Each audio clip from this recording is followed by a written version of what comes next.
Hola, ¿qué tal? Qué bueno que están en otro programa de Plaza de Armas, aquí por Capital 21.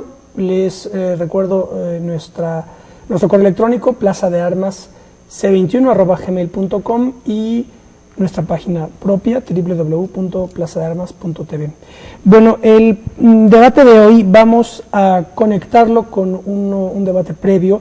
Se trata de los exilios, el exilio en México. Recordarán que ya hace varias semanas dedicamos uno a lo que podría considerarse, por lo menos en el siglo XX, como, digamos, el más destacado, no porque los demás no sean importantes, pero sí, digamos, uno de los más emblemáticos, que fue el exilio español, a la luz del aniversario número 70, si no me equivoco, 70, de que dio inicio el exilio español.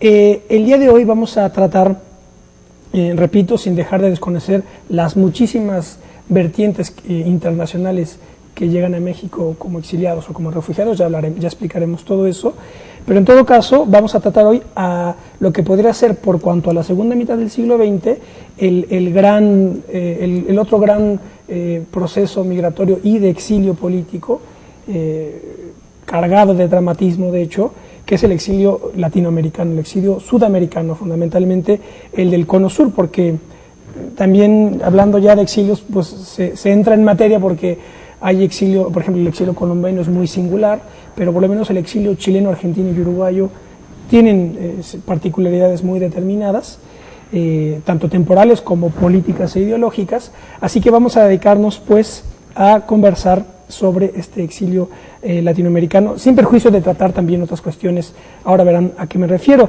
Para ello tengo el gusto de presentar a Silvia Dutrenit. Hola, Silvia. Hola, ¿qué tal? Muchas gracias por la invitación. Al contrario, Silvia Dutrenit es profesora investigadora en el Instituto Mora.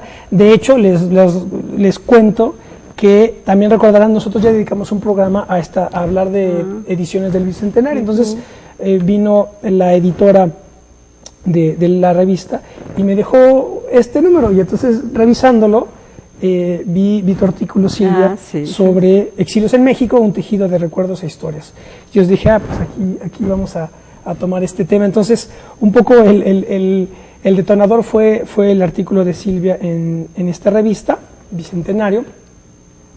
Así que bueno, Silvia es investigadora, como ya digo, en el Instituto Mora, y también nos acompaña Mónica Palma Mora. Hola, Mónica. Hola, ¿cómo estás? Gracias por la invitación. Al contrario, Mónica Palma está, a ver si no me lo aprendí mal, es investigadora en la división de Historia, o en el Departamento de Historia del Instituto. Dirección de Estudios Históricos. Eso es. Del Instituto Nacional de Antropología e Historia. Eso es, perfecto, muy bien.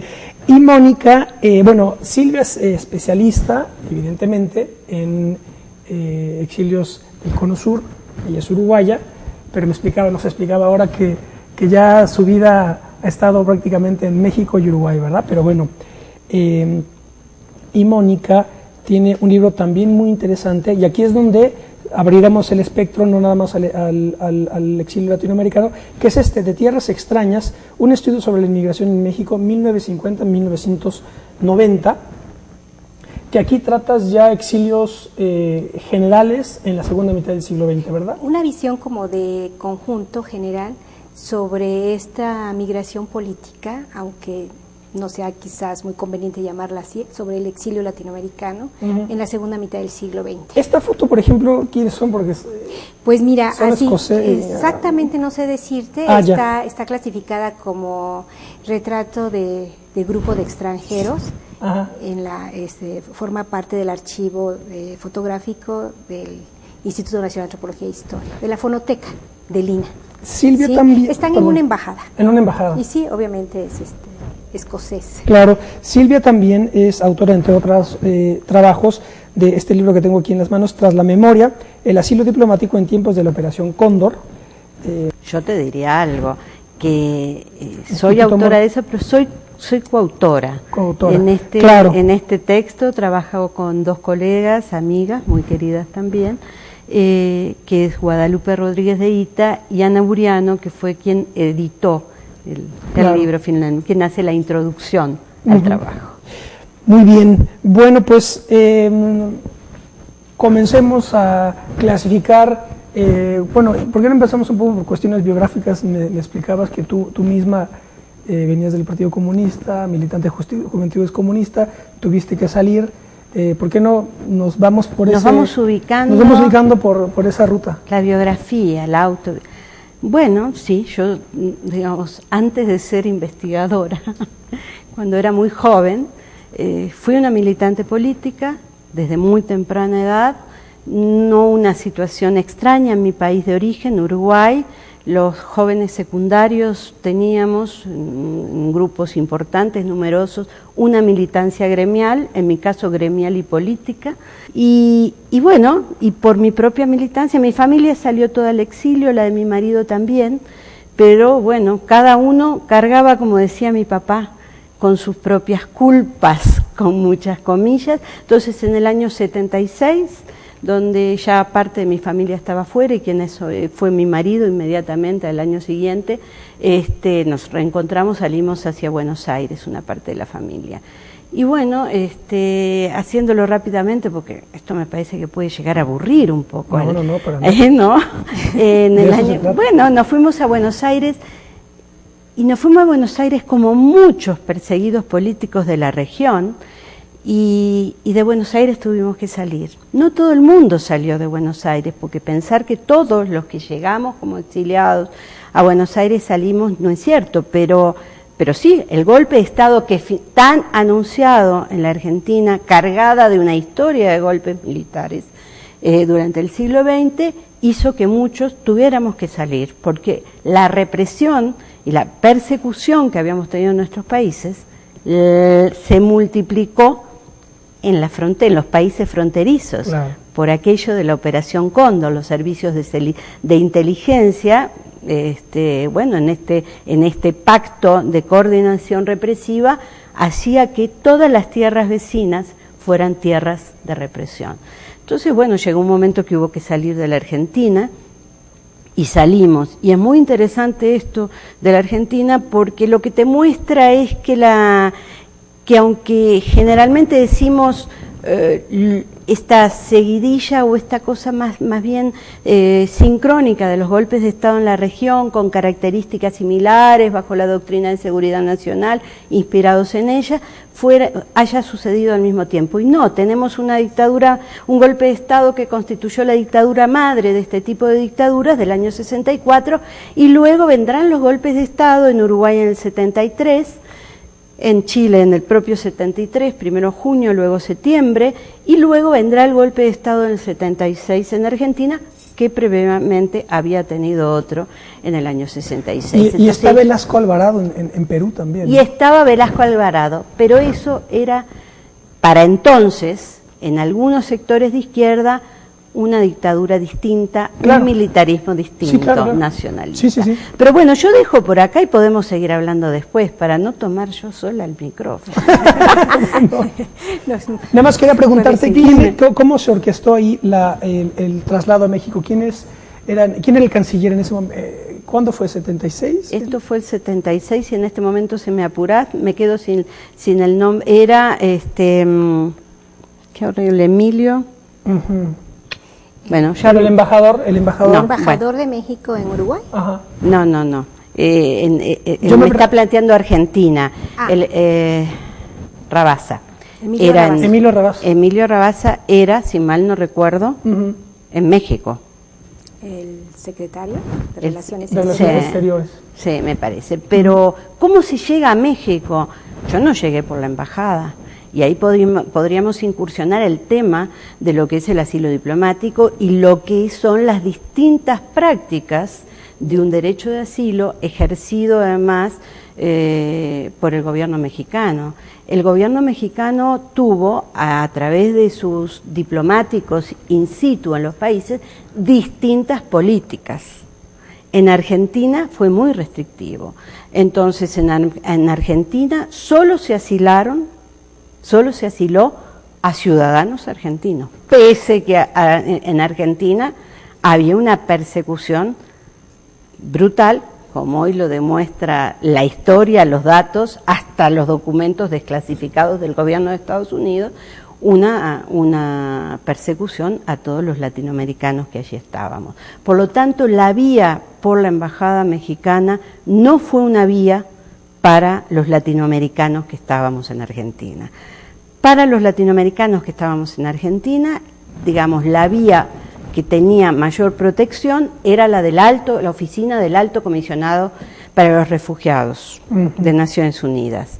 Ahora bien, esto se complica mucho más porque, bueno, uno lograba con determinadas credenciales ser considerado refugiado por el Alto Comisionado y podía salir de alguna manera protegido por el Alto Comisionado. Inclusive el Alto Comisionado tramitaba ante el CIME, que era el Comité para las Migraciones Intergubernamentales Europeas, los pasajes. Pero México no había suscrito el Estatuto de Refugiado, con lo cual, si uno tenía pasaporte, y no voy a hacer mi historia personal, que demoré muchos meses en tenerlo porque estaba en inteligencia en Uruguay y al final alguien lo consiguió y me lo llevaron a la Argentina, solo podíamos venir a México los que teníamos pasaporte, es decir, en México entrábamos como turistas, salíamos de la Argentina como refugiados, pero como México no había firmado, aquí entrábamos como turistas y ya nos sujetábamos a las leyes migratorias mexicanas, es decir, que si no conseguíamos inmediatamente la residencia, pasábamos a ser expulsados de México permanentemente. Pero el anuncio venía por telegramas en aquel entonces. En general recuerdo que los recibía como 15 días después de haber tenido que dejar territorio mexicano. Pero aquí está, aquí estoy. México es generoso también. Entonces, a veces es complicado de entender. Hasta el día de hoy los códigos no son los mismos. Sí, y uno tiene códigos base. En el artículo de Silvia menciona ahí que ellos venían con una tradición pues de oposición, de gobiernos, ¿verdad?, que van cambiando y llegan a un país en donde, comentas aquí que en ese momento estaba la candidatura única de José López Portillo, que son quien no, y entonces, pues en fin, ahí está la paradoja y la contradicción, porque pues México venía de un punto crítico en su historia reciente, que era la represión del 68 y del 71, y entonces internamente era un régimen autoritario que también tenía su historia negra, digamos, pero le abre las puertas a los latinoamericanos. Claro. Así que paradojas de la historia, ¿verdad? Claro, porque efectivamente del sexenio anterior, o sea, ella llega en 76, pero el 70-76 pues está nuestro compañero Echeverría, nuestro recordado presidente Luis Echeverría Álvarez, ¿no? Y sí había establecido, después a raíz del 68 y de la masacre del 71, del movimiento estudiantil del 71 y la masacre, la presencia de los halcones y todo, una política de apertura democrática que tenía como objetivo tratar de restablecer la estabilidad sociopolítica en el país a raíz de estos acontecimientos, ¿sí? Entonces, considero yo, mediante dos vías principales, pueden haber más, una más, tratando de cooptar a ciertos líderes de la oposición, o sea, del sindicalismo, y por otro lado dando una serie de prestaciones socioeconómicas, y por otro lado con una política de dureza y de represión. Hay que recordar que en el sexenio de Echeverría, incluyendo el de López Portillo, es cuando se persigue y se reprime más a los grupos guerrilleros los 70 en México, ¿no? Es terrible, ¿no? Pero habría que darle un cariz democrático, y como internamente no se lograba, pues había que establecer una política más de apertura comercial al exterior, y de ser un país que estaba a favor de la autodeterminación de los pueblos, de la soberanía de los pueblos, de la autodeterminación, y que era un país que continuaba con esta tradición de asilo, ¿no? Que ya no era nueva, sino que ya venía desde principios de siglo, con la doctrina Carranza, la doctrina Estrada durante el gobierno de Carranza, y que después pues lleva muy bien a cabo el gobierno de Lázaro Cárdenas. Claro. Bueno, que también ahí hay un negrito, o hay varios negritos, pero en general, durante el gobierno de Lázaro Cárdenas, ¿cuáles? Hubo una buena bienvenida a todos aquellos perseguidos políticos que llegaban a México escapando del nazismo, del fascismo, y antes el refugio que se brinda a los republicanos españoles.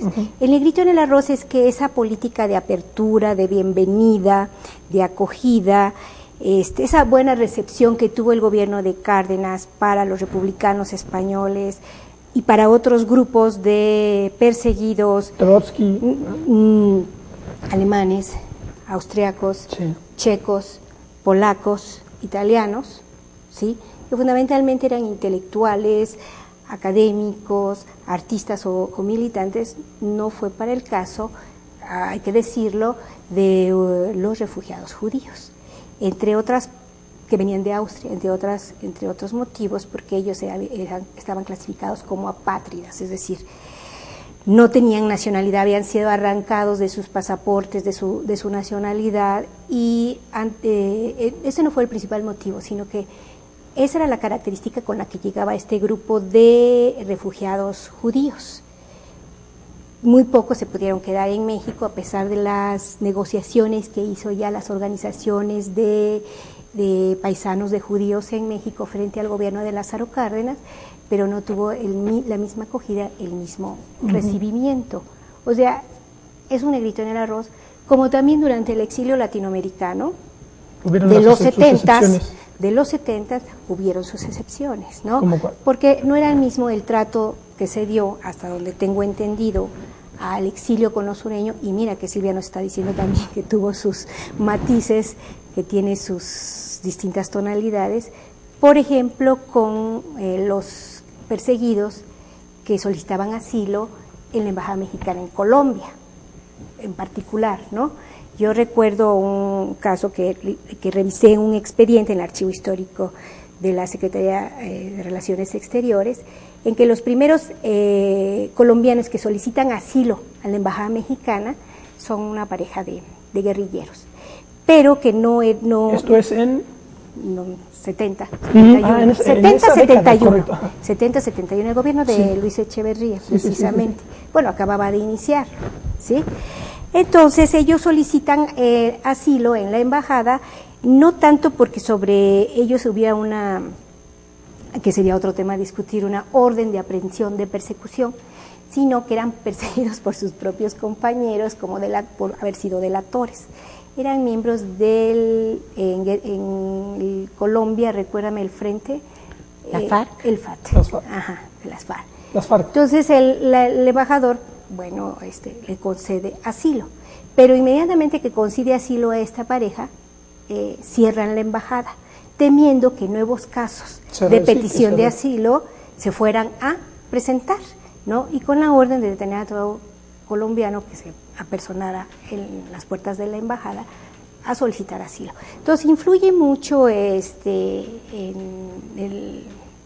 influye mucho las circunstancias políticas que se viven en un momento, sobre todo las relaciones que tengan político-diplomáticos con cada país, también el volumen del exilio, de quién se trata, ¿no? Claro. Los que están solicitando asilo, ¿no? Bueno, son granitos, pues claro. Eso no demerita todo el contexto global, la tradición, claro, ¿no?, de la política de asilo. Vamos a hacer un breve corte y nos quedamos aquí. Vamos a hacer un corte y estamos de vuelta con ustedes en un minuto.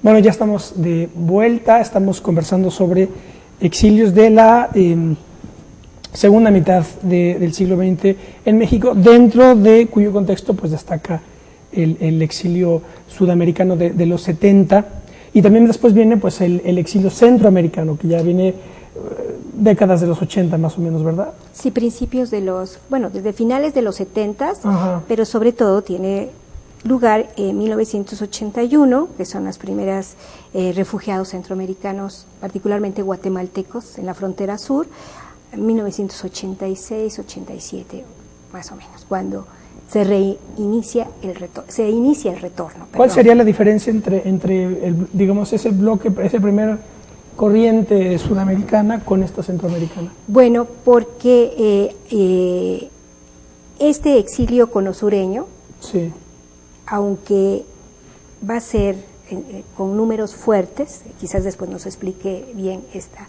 Silvia, llega sí en grupos, ¿sí?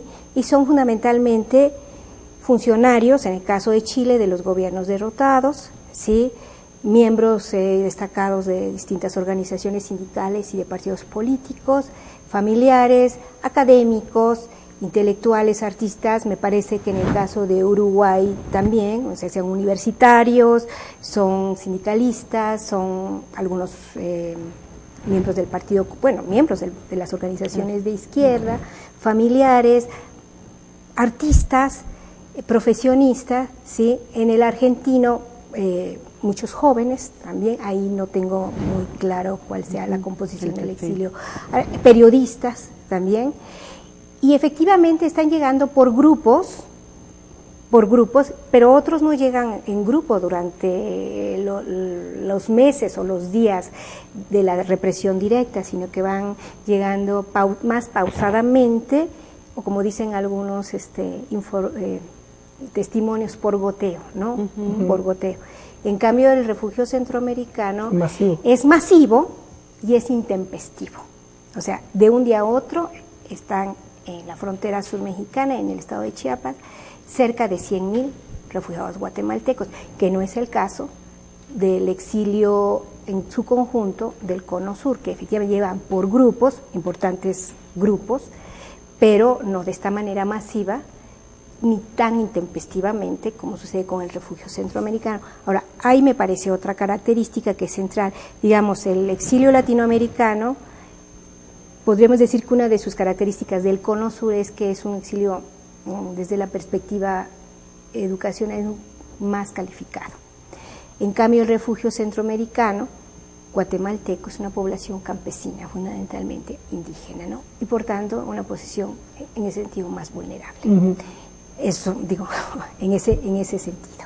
Entonces es una diferencia. ¿Y tiene que ver con lo que decías de exilio, refugio? No, más bien asilo, refugio. Exilio, yo creo que todos somos exiliados, ¿no? Porque finalmente ya todos salen de su patria. Claro, sí. ¿Por qué? Porque existe una orden de persecución directa, porque existe temor a perder la vida, porque existe inseguridad.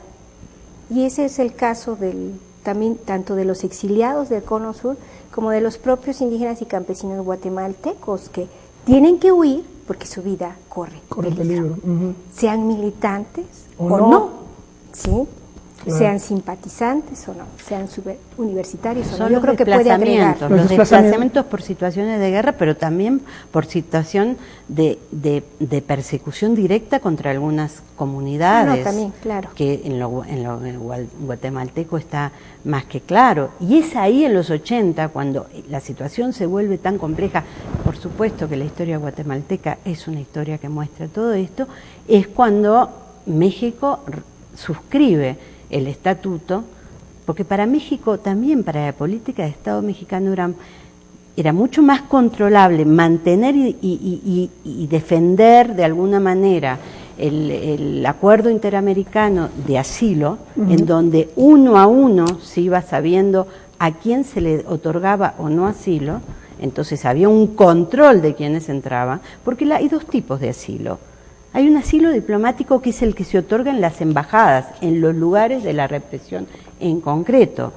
Y hay otro asilo que es el territorial, que la gente llega hasta México y ahí solicita. Pero hay un control, cuando uno aplica esto, hay un control uno a uno. En tema de del refugio, es de masas. No le gustaba a México, creo yo. Y ahora ya dejamos mi historia personal y paso a Silvia, la investigadora, ¿no?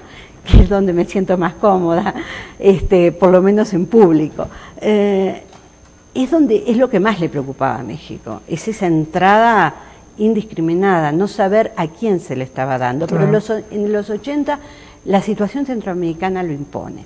Esto no quiere decir que no podamos identificar, ya no digo a mediados de la segunda mitad del siglo XX, sino durante todo el siglo XX, exiliados en concreto, personalidades políticas, intelectuales y demás de Centroamérica en México. Ah, no, por supuesto.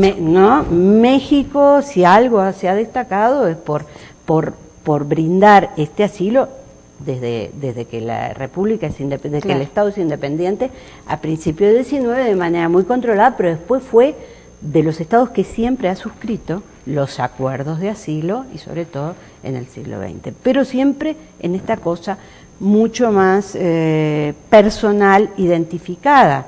Por eso tenemos figuras de latinoamericanos en México, es una tierra de asilo, sin duda, a lo largo del XX. Ahora bien, los asilos previos, que creo que tú, Mónica, lo decías, a la mitad del siglo XX, excepto el gran asilo a los republicanos españoles, fueron más bien de pocas personas. Eran los asilos, era el asilo a las élites latinoamericanas. ¿Qué pasa a partir de la segunda mitad del siglo XX? Es que el asilo se vuelve masivo. Ahora, cuando hablamos de asilo y exilio engloba, es una categoría, si se quiere, política, engloba todas las circunstancias. Cuando Mónica se refería que en el Cono Sur venían por grupos, esto está muy claramente establecido sobre aquellas poblaciones pequeñas o más grandes, grupos pequeños o más grandes, que venían como asilados diplomáticos. Exacto. Aquellos que a los que México había otorgado asilo en sus embajadas, habían vivido en sus embajadas hasta que los gobiernos militares otorgaban el salvoconducto para salir de las embajadas protegidos, ir a los aeropuertos, al aeropuerto y salir a México. Entonces ahí llegan en grupos. Pero si uno piensa, el exilio hasta el día de hoy, cuantificar el exilio es muy difícil, y ahora en por dos o tres cositas lo voy a decir. Pero el exilio, el volumen de exilio en cualquiera de estos países es mucho, mucho más grande que el número de aquellos que fueron concedidos como asilos diplomáticos en las embajadas in situ. Me refiero, en Chile, que fue el lugar en el Cono Sur donde se otorgaron más asilos, que se calcula 1000, pero con las familias 2000, pero de asilados 1000, las cifras varían, no hay una cuantificación exacta. Para esto no hay una cuantificación exacta, pero se puede llegar a localizar esto. Bueno, fue el lugar donde más. Entonces venían los aviones cargados de los asilados. México, en el primer momento del golpe de Estado, estando todavía Corbalá, aunque ya el presidente lo había mandado retirar por el peligro que significaba, mandó aviones especiales para recoger a los asilados de la embajada. Era muy fácil de identificar, no solo por la cuantificación una vez que llegaban que eran asilados, sino porque venían los aviones exclusivamente con los asilados. Cuando Mónica se refería a que hay graditos negros, hay que decir también que esto se debe a los intereses, como Mónica decía, de los gobiernos del momento, de turno, a las relaciones que esos gobiernos, a las relaciones bilaterales, y también, diría yo, al interés del gobierno, en este caso mexicano, de legitimarse internacionalmente. Entonces, y a otras cosas que son más personales. La política de solidaridad abierta de los militantes y funcionarios del gobierno de Allende en el 73 perseguidos por el golpe, la política de México es excepcional respecto a otros casos de América Latina. Y ahí cuenta también la relación personal de Echeverría con el presidente Allende.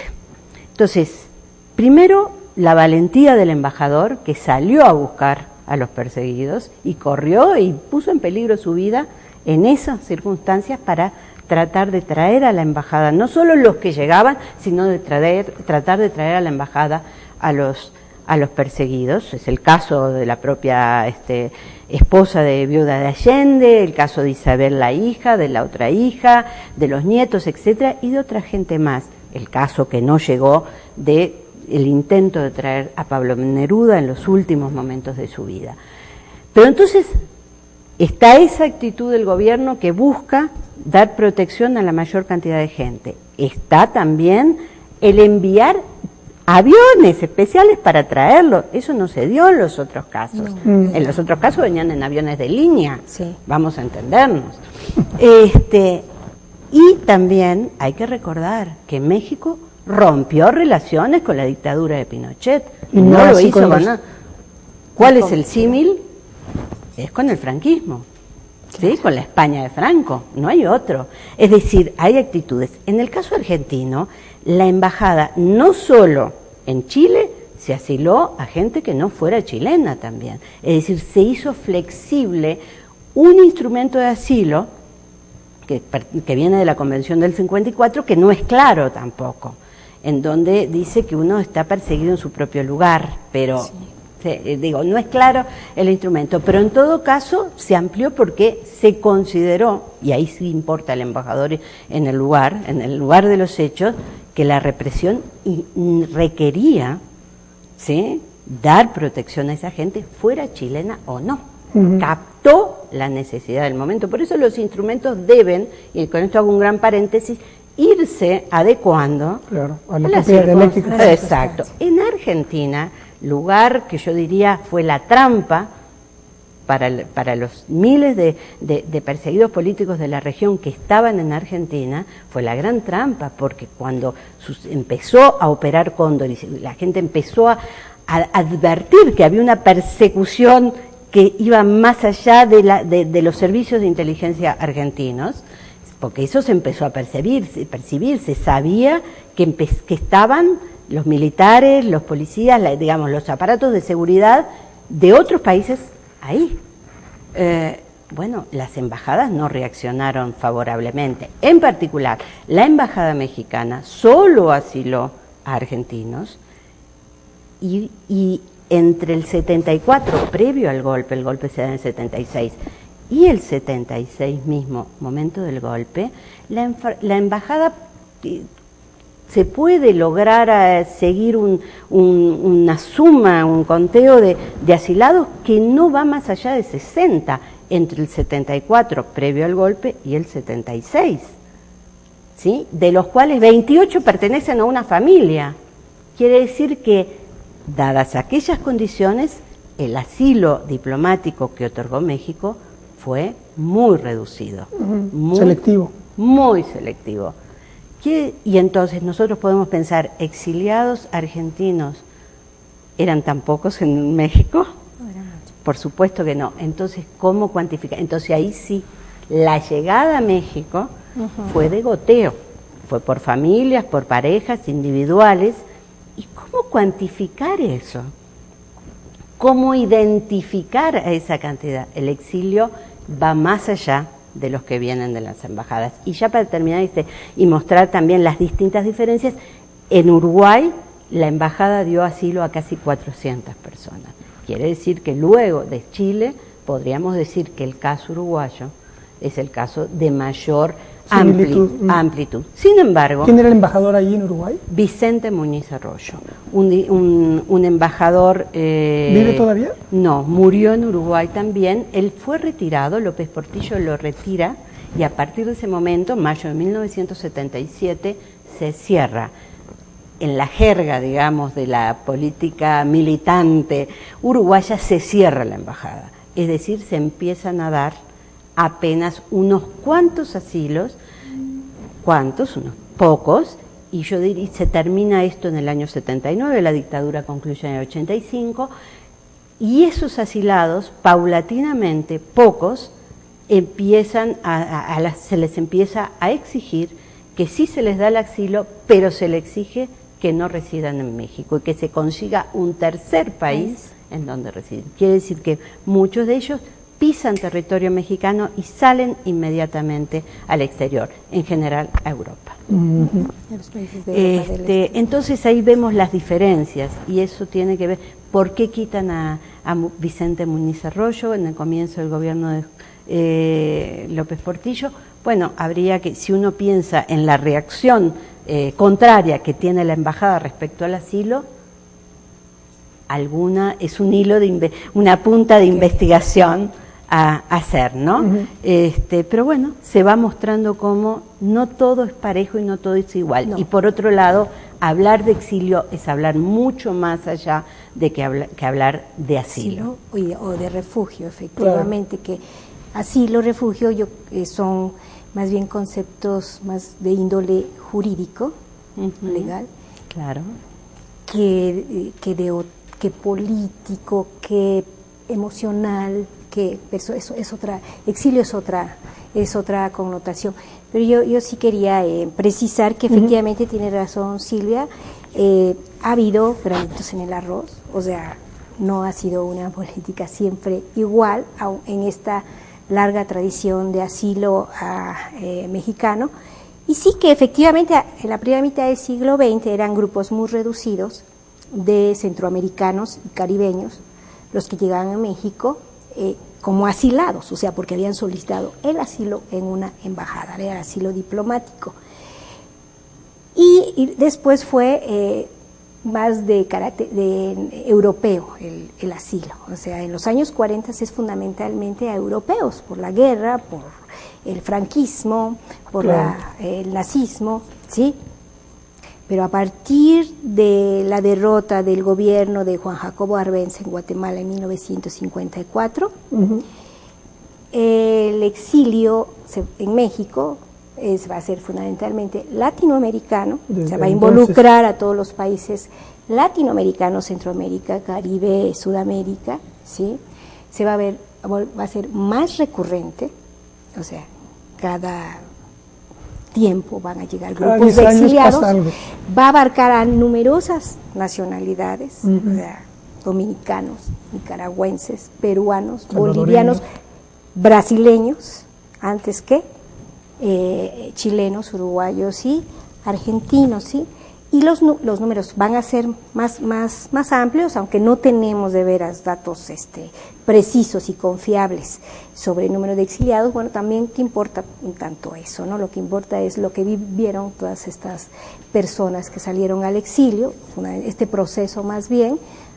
No tenemos cifras confiables, pero por ejemplo en Brasil, los brasileños que llegan previo al exilio del Cono Sur, o sea, de los Chile, Uruguay, Argentina, está calculado aproximadamente entre 85 y 100 personas, y ellos sí llegan como asilados, porque ellos sí tienen el tiempo de solicitar asilo en la embajada, ¿no? Ahí sí está mucho más claro que llegan como asilados, un grupo de asilados, que va a ser lo mismo, como decía Silvia, en Chile, en Uruguay, no tanto en Argentina.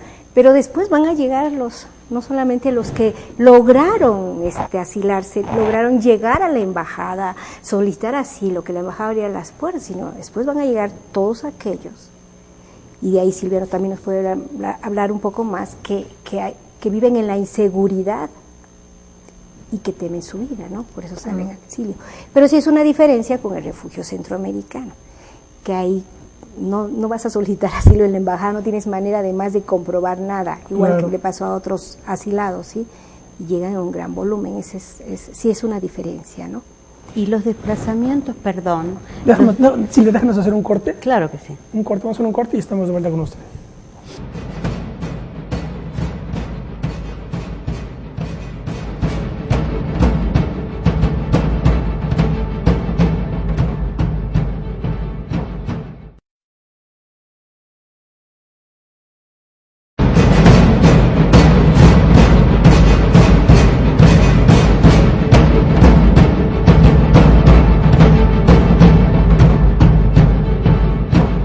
Bueno, ya estamos de vuelta, estamos conversando con Mónica Palme, con Silvia Dutrenit sobre los exilios latinoamericanos, sobre las múltiples aristas que tienen y sobre los granos negros, ¿cómo se dice? Los arrocitos negros en el arroz. Los arrocitos negros. En el arroz, ¿verdad? También de las contradicciones propias de las políticas, ¿verdad? Del Estado mexicano, claro, relativo a esto. Pero tú querías apuntarle algo sobre... Mira, porque Mónica hablaba un poco de las rutas, ¿no? A partir de que lo que se puede determinar en volumen siempre son los asilos, lo que se tiene identificado totalmente como los perseguidos, que el Estado que da asilo identifica y los tiene así anotados en sus registros migratorios, pero no los exiliados, y ese es el tema de las rutas. Cuando pensamos en los centroamericanos, más allá de que las circunstancias políticas de la región son distintas, las confrontaciones, las guerras y las poblaciones arrasadas, en fin, que lleva a estas salidas masivas, que es la problemática de los desplazados en distintas partes del mundo, sí, sin empezar a hablar de ellos en este momento. Hay que saber también que lo primero que el perseguido trata de hacer cuando toma la decisión que no gusta, pero finalmente es una toma de decisión de salir, para proteger la vida. A veces no es solo para proteger la vida, a veces es una decisión de las organizaciones políticas de sacar a alguna gente. Más allá de proteger la vida, es la reorganización de la organización fuera de fronteras. Pero lo primero que se busca son los países fronterizos. Claro. Entonces, y los países fronterizos, si no hay grandes divisiones geográficas y demás, es mucho más fácil de salir. Sí, entonces, no es extraño que los centroamericanos, si uno pensara inclusive a la salida de gente muy identificada, puede camuflarse, puede encontrar alguna salida y llegar atravesando fronteras. Okay. Y eso pasó en Cono Sur, en la región sudamericana. Perdón, Mónica. Sí, no, perdón. Bueno, esto habría que precisarlo. Este refugio masivo intempestivo, si quiero precisarlo, es en el caso guatemalteco. Pero no solamente los guatemaltecos son centroamericanos, claro, también pasaron por México muchísimos, miles de salvadoreños. Y ellos no llegaron en forma intempestiva ni masiva, sino fueron llegando a través de grupos ligados a organizaciones, a militantes, pero también familiares, o porque buscaban una alternativa de vida por la situación de conflicto y socioeconómica que estaba ocurriendo en El Salvador. Y fueron más los salvadoreños que transitaron por tierras mexicanas que los propios refugiados guatemaltecos.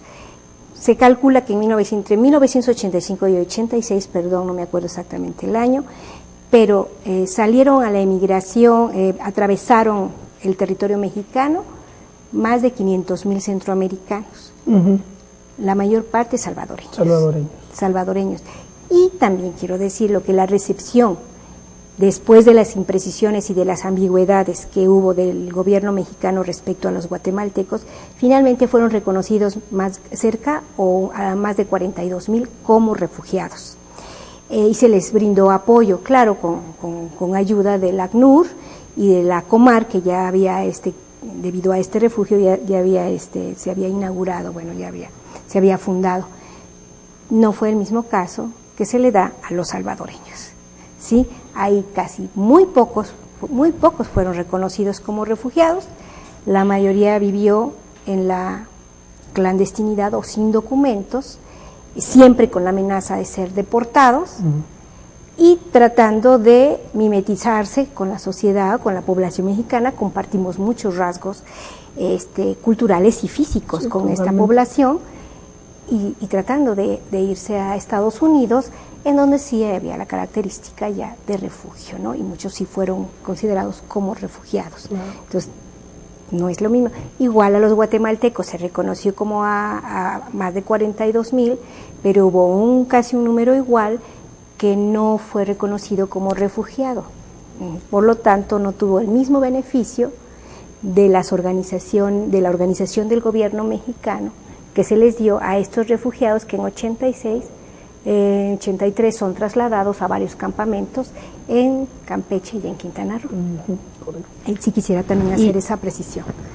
Y también diría yo que en los 70, a mediados de los 70 y más avanzados, ya en la segunda quinquenio de los 70, están los nicaragüenses, previo al triunfo de la revolución, inclusive niños, casi niños diría yo, asilados en la embajada mexicana. Pero hablando de las distintas formas y hablando, yo mencionaba hace un momentito, la salida del exilio en general es tratar de salir, zafarse, salvarse de la represión, pero mencionaba, también hay, en algunos casos, hay una orden, una estrategia de las organizaciones políticas, es decir, tratar de reorganizarse en el exterior para continuar la lucha, tanto de apoyo desde el exterior a la militancia interna, a los grupos clandestinos en general, cuanto de reorganizarse para entrar directamente. Entonces sí hay muchos casos. Pero esto me lleva a un tema que creo que es interesante, me parece a mí como investigadora, y es que el exilio es la protección, pero es a la vez una forma de continuar en la lucha, una forma de continuar en la política. Es decir, el exiliado, y luego voy a explicar, no todos los exiliados, pero el exiliado, el prototipo, es aquel que se mantiene de cara, como se dice en la jerga del exilio, a su país. Es decir, su principal tarea es denunciar lo que está sucediendo en su país y, por otro lado, desplegar una amplia solidaridad para con los presos, las familias de los desaparecidos y para lograr la oposición a ese régimen de distintos gobiernos y pronunciamientos de organismos internacionales. No obstante lo cual, todos los que salen al exilio se mantienen en la política. Por lo tanto, el exilio es una forma de continuar en la política, pero también es una forma de salirse. El estereotipo es que el exilio los exiliados deben o están de alguna manera en los primeros tiempos irritados con la sociedad en la que se insertan, ¿verdad? Pero también están los que están irritados con la sociedad que los expulsó. Entonces, esos, en general, muchos casos, hacen que se salgan de la vida política y traten de mimetizarse totalmente y desaparezcan. Cuán difícil es cuantificar el exilio cuando no pertenecen esas personas, hombres y mujeres, a los grupos organizados. Se van perdiendo, ¿sí? Y si no vinieron por las embajadas no están cuantificados. Claro. En fin, hay tantas puntas para hablar sobre este tema. Pero luego viene el final de las dictaduras en el Cono Sur y ahí que... El retorno. ¿El retorno o ya no retorno? El retorno y ya no retorno. Y el retorno es retornar, se llega al mismo lugar desde el que se salió, cuando además los exilios son muy largos. El exiliado siempre piensa que lo que dejó queda congelado, claro, ¿verdad? En su retina está congelado y añoró eso, regresar siempre. Y cuando regresan, los que regresan físicamente, regresan y ya no es lo mismo. Es decir, ya no encuentran su Itaca. Claro. Ya no es lo mismo. Entonces, ¿se retorna, pero se retorna a lo mismo? No, no se retorna a lo mismo. Y ahí está toda la discusión. Hay un estado de exilio, aunque las razones del exilio desaparecieron sin duda. Entonces, unos retornan físicamente, otros no retornan, hay otros que retornan y retornan, aunque el país no es el mismo, pero sin duda, aunque regresen, aunque se inserten, aunque hubieran vivido todos los tiempos de exilio pensando en aquello, su inserción no es la misma. No, por supuesto. Sí, bueno, no sé si todavía tenemos unos minutos. Sí. Yo no soy, por supuesto, exiliada, tampoco soy inmigrante, soy una académica que he estudiado desde hace años el tema de la inmigración.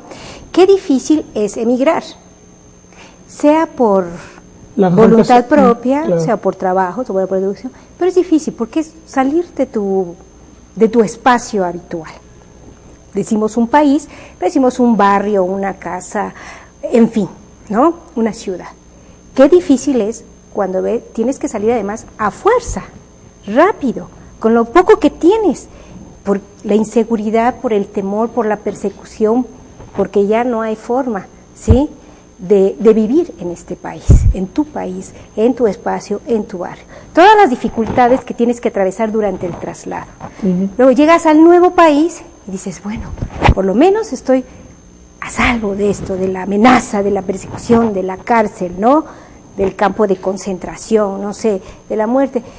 Pero por otro, es enfrentar a una sociedad diferente, con idiomas, con costumbres, con tradiciones muy diferentes, cargando la pena de haber dejado a tu familia, a tu espacio, a tu barrio, a tus compañeros de lucha, aunque en la nueva sociedad otra vez te inscribas a las organizaciones de lucha y desde aquí estés apoyando pues a los compañeros o a la gente que se quedó todavía en el país.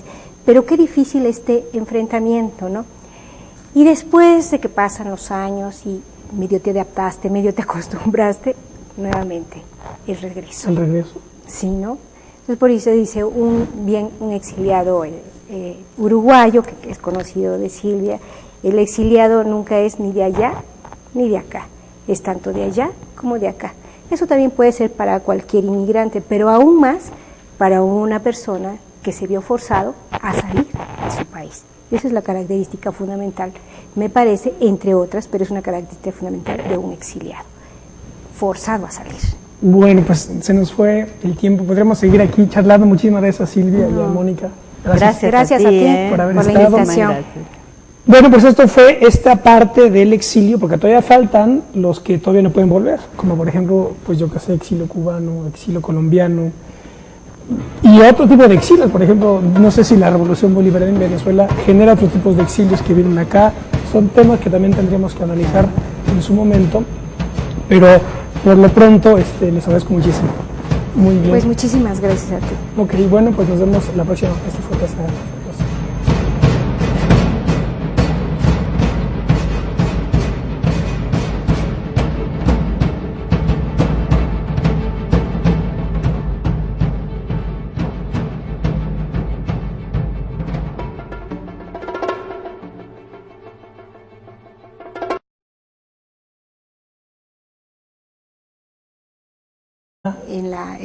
Forma parte del archivo fotográfico del Instituto Nacional de Antropología e Historia, de la fonoteca de Lina. Silvia ¿Sí? también. Están en una embajada. En una embajada. Y sí, obviamente es escocés. Claro. Silvia también es autora, entre otros trabajos, de este libro que tengo aquí en las manos, Tras la memoria, el asilo diplomático en tiempos de la Operación Cóndor. Yo te diría algo, que soy autora de eso, pero soy coautora. Claro. En este texto trabajo con dos colegas, amigas, muy queridas también, que es Guadalupe Rodríguez de Ita y Ana Buriano, que fue quien editó el libro finalmente, quien hace la introducción al trabajo. Muy bien. Bueno, pues comencemos a clasificar. Bueno, ¿por qué no empezamos un poco por cuestiones biográficas? Me explicabas que tú misma venías del Partido Comunista, militante de Juventudes Comunista, tuviste que salir. ¿Por qué no nos vamos por Nos vamos ubicando por esa ruta? La biografía, el auto. Bueno, sí, yo, digamos, antes de ser investigadora, cuando era muy joven, fui una militante política desde muy temprana edad, no una situación extraña en mi país de origen, Uruguay. Los jóvenes secundarios teníamos, en grupos importantes, numerosos, una militancia gremial, en mi caso gremial y política, y bueno, y por mi propia militancia, mi familia salió toda al exilio, la de mi marido también, pero bueno, cada uno cargaba, como decía mi papá, con sus propias culpas, con muchas comillas. Entonces en el año 76, donde ya parte de mi familia estaba fuera y quien fue mi marido inmediatamente al año siguiente, nos reencontramos, salimos hacia Buenos Aires, una parte de la familia. Y bueno, haciéndolo rápidamente, porque esto me parece que puede llegar a aburrir un poco. Es profesora investigadora en el Instituto Mora. De hecho, les cuento que también recordarán, nosotros ya dedicamos un programa a hablar de ediciones del Bicentenario. Entonces vino la editora de la revista y me dejó este número, y entonces revisándolo vi tu artículo, Silvia, sobre exilios en México, un tejido de recuerdos e historias. Y os dije, pues aquí vamos a tomar este tema. Entonces, un poco el detonador fue el artículo de Silvia en esta revista, Bicentenario. Así que bueno, Silvia es investigadora, como ya digo, en el Instituto Mora, y también nos acompaña Mónica Palma Mora. Hola, Mónica. Hola, ¿cómo estás? Gracias por la invitación. Al contrario, Mónica Palma está, a ver si no me lo aprendí mal, es investigadora en la División de Historia, en el Departamento de Historia del Instituto. Dirección de Estudios Históricos. Eso es. Del Instituto Nacional de Antropología e Historia. Eso es, perfecto, muy bien. Y Mónica, bueno, Silvia es especialista, evidentemente, en exilios del Cono Sur, ella es uruguaya, pero nos explicaba ahora que ya su vida ha estado prácticamente en México y Uruguay, ¿verdad? Pero bueno, y Mónica tiene un libro también muy interesante, y aquí es donde abriremos el espectro, no nada más al exilio latinoamericano, que es De Tierras Extrañas, un estudio sobre la inmigración en México 1950-1990, que aquí tratas ya exilios generales en la segunda mitad del siglo XX, ¿verdad? Una visión como de conjunto general sobre esta migración política, aunque no sea quizás muy conveniente llamarla así, sobre el exilio latinoamericano en la segunda mitad del siglo XX. Esta foto, por ejemplo, ¿quiénes son? Porque pues mira, así exactamente no sé decirte, está clasificada como retrato de grupo de extranjeros. Y podemos seguir hablando después, para no tomar yo sola el micrófono. Nada más quería preguntarte, ¿cómo se orquestó ahí el traslado a México? ¿Quién era el canciller en ese momento? ¿Cuándo fue? ¿76? Esto fue el 76, y en este momento, se me apurás, me quedo sin el nombre. Era, qué horrible, Emilio. Bueno, ya el embajador. ¿Embajador de México en Uruguay? Ajá. No. Me está planteando Argentina. Rabasa.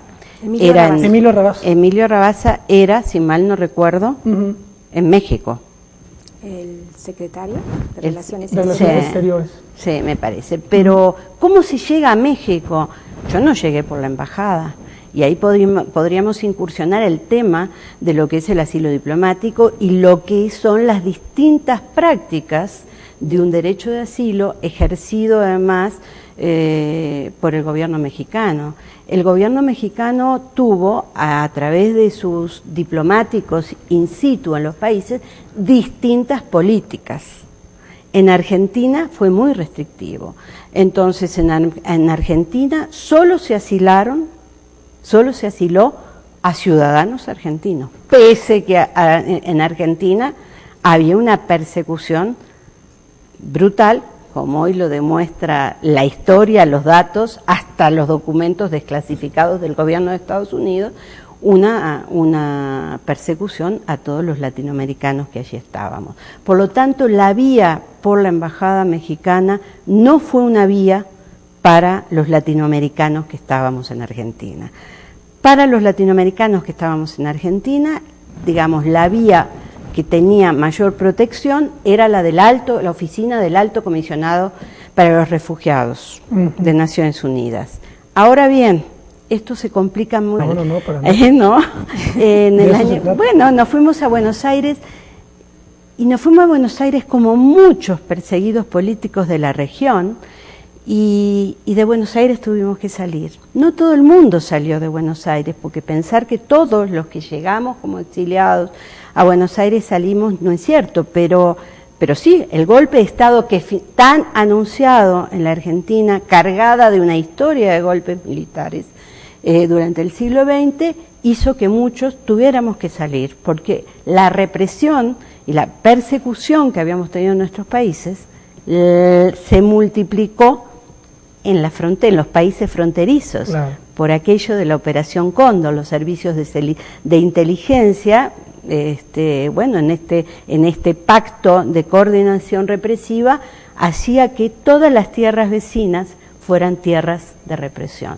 Entonces, bueno, llegó un momento que hubo que salir de la Argentina, y salimos. Y es muy interesante esto de la Argentina porque lo que te muestra es que aunque generalmente decimos esta seguidilla o esta cosa más bien sincrónica de los golpes de Estado en la región, con características similares, bajo la doctrina de seguridad nacional, inspirados en ella, haya sucedido al mismo tiempo. Y no, tenemos una dictadura, un golpe de Estado que constituyó la dictadura madre de este tipo de dictaduras del año 64, y luego vendrán los golpes de Estado en Uruguay en el 73, en Chile en el propio 73, primero junio, luego septiembre, y luego vendrá el golpe de Estado en el 76 en Argentina, que previamente había tenido otro en el año 66. Y está Velasco Alvarado en Perú también. Y estaba Velasco Alvarado, pero eso era, para entonces, en algunos sectores de izquierda, una dictadura distinta, claro, un militarismo distinto, sí, claro. Nacionalista. Sí, sí, sí. Pero bueno, yo dejo por acá. Hola, ¿qué tal? Qué bueno que están en otro programa de Plaza de Armas, aquí por Capital 21. Les recuerdo nuestro correo electrónico, plazadearmasc21@gmail.com, y nuestra página propia, www.plazadearmas.tv.